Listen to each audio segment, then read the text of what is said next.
Menkominfo, disahkannya RUU PDP bakal ciptakan kebiasaan baru di masyarakat. Menteri Komunikasi dan Informatika, Menkominfo, Johnny G. Plate mengatakan, rancangan Undang-Undang Perlindungan Data Pribadi, RUU PDP, akan membuat masyarakat punya kebiasaan baru. Pengaturan dalam Undang-Undang PDP akan menjadikan perlindungan data pribadi yang kuat sebagai kebiasaan baru di masyarakat seiring dengan perkembangan dan kemajuan teknologi yang pesat, kata Johnny usai RUU PDP disahkan dalam rapat paripurna DPR di Kompleks Parlemen Senayan, Selasa, 20 September 2022. Plate mengatakan, pengaturan dalam Undang-Undang PDP akan menjadikan kuatnya perlindungan data pribadi dan menghormati data pribadi orang lain. Di sisi lain, Johnny mengungkapkan, disahkannya RUU PDP membuat sejarah baru bagi Indonesia. Payung hukum perlindungan data pribadi yang komprehensif, tandas dia. Sebelumnya, DPR RI resmi mengesahkan rancangan Undang-Undang Perlindungan Data Pribadi, RUU PDP, menjadi undang-undang. Pengesahan itu dilakukan dalam rapat paripurna DPR kelima masa persidangan tahun sidang 2022 hingga 2023, yang dipimpin Wakil Ketua DPR RI Lodewijk F. Paulus, pada Selasa, 20 September 2022.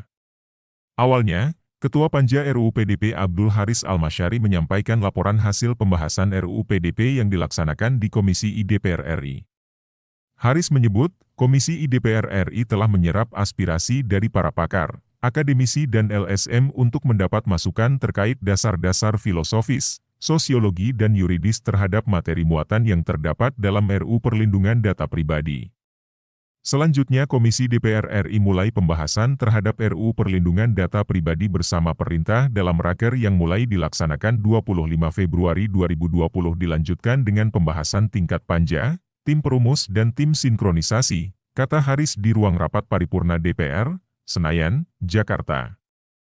Haris menyatakan, dalam pembahasan RUU Perlindungan Data Pribadi, dilakukan secara kritis dan mendalam serta menyeluruh antara seluruh fraksi dengan pihak pemerintah.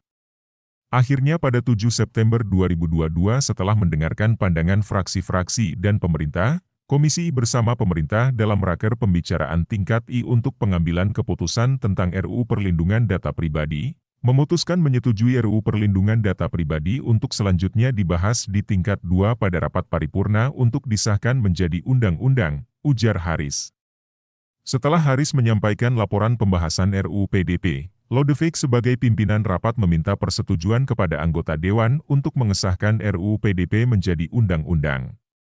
Selanjutnya kami menanyakan kepada setiap fraksi, apakah RUU Perlindungan Data Pribadi dapat disetujui dan disahkan menjadi undang-undang, tanya Lodewijk. Setuju, jawab anggota Dewan yang hadir dalam rapat tersebut.